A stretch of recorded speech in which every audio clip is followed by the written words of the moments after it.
আসসালামু আলাইকুম। প্রবল বৃষ্টিতে পানিতে ডুবে গেছে এলএসডি গোডাউন।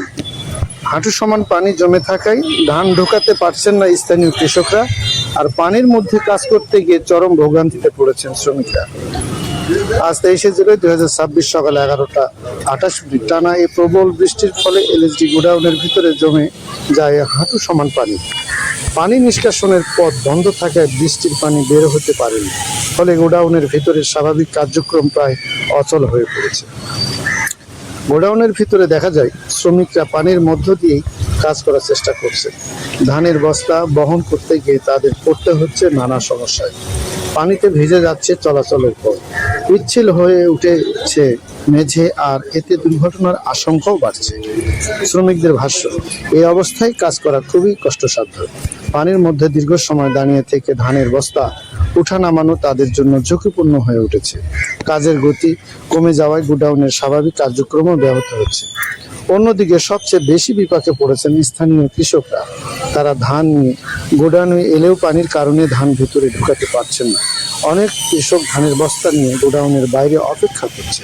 তাদের আশঙ্কা, ধান দীর্ঘ সময় বাইরে পড়ে থাকলে বৃষ্টিতে ভিজে নষ্ট হতে পারে। কৃষকদের অভিযোগ, পানি নিষ্কাশনের পথ দীর্ঘদিন ধরে ঠিকমতো পরিষ্কার করা হয়নি, ফলে সামান্য ভারী বৃষ্টিতে গোডাউনের ভিতরে পানি জমে যায়। তারা দ্রুত ড্রেনেজ ব্যবস্থা সচল করে গোডাউনের পানি সরানোর দাবি জানিয়েছে। এদিকে সংশ্লিষ্টদের আশঙ্কা, দীর্ঘদিন এভাবে পানি জমে থাকলে গোডাউন ভবনের ক্ষতি হতে পারে।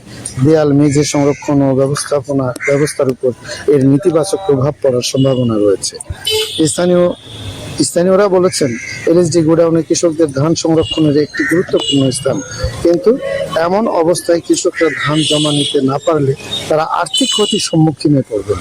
একই সঙ্গে শ্রমিকদের জীবন ও নিরাপত্তার ঝুঁকির মধ্যে পড়বে।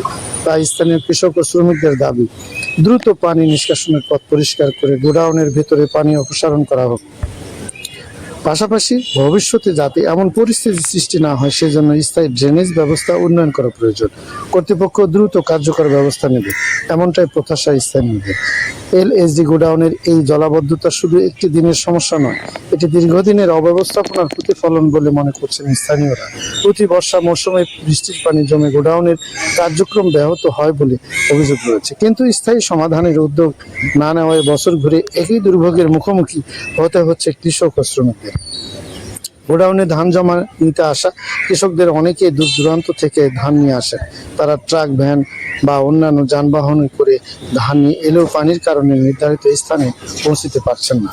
এতে তাদের অতিরিক্ত সময়, শ্রম এবং পরিবহন ব্যয় বাড়ছে। কৃষকরা জানান, ধান একটি সংবেদনশীল কৃষি পণ্য। দীর্ঘ সময় আর্দ্র পরিবেশে থাকলে ধানের মান নষ্ট হওয়ার আশঙ্কা থাকে। তাই গোডাউনের ভিতরে পানি জমে থাকা শুধু সাময়িক অসুবিধা নয়, এটি কৃষকদের আর্থিক ক্ষতিরও কারণ হতে পারে। শ্রমিকদের অবস্থাও কম কষ্টকর নয়। হাঁটু সমান পানির মধ্যে দাঁড়িয়ে কাজ করতে গিয়ে তারা শারীরিকভাবে ক্লান্ত হয়ে পড়ছেন।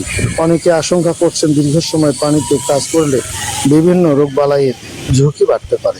স্থানীয় সচেতন মহল বলছে, একটি সরকারি খাদ্য গুদামে এমন পরিস্থিতি কোনোভাবেই কাম্য নয়। এলএসডি গোডাউন খাদ্য সংরক্ষণের গুরুত্বপূর্ণ অবকাঠামো হওয়ায় এখানে সুষ্ঠু ড্রেনেজ ব্যবস্থা নিশ্চিত করা অত্যন্ত জরুরি। তাদের দাবি, শুধু অস্থায়ীভাবে পানি সরিয়ে দিলেই সমস্যার সমাধান হবে না। গোডাউনের চারপাশে ড্রেনেজ পরিষ্কার, পানি নিষ্কাশনের স্থায়ী পথ তৈরি এবং নিয়মিত রক্ষণাবেক্ষণের ব্যবস্থা নিতে হবে। কৃষক, শ্রমিক ও স্থানীয়দের প্রত্যাশা, কর্তৃপক্ষ দ্রুত ঘটনাস্থল পরিদর্শন করে কার্যকর পদক্ষেপ নেবে, যাতে গোডাউনের স্বাভাবিক কার্যক্রম দ্রুত চালু হয় এবং ভবিষ্যৎ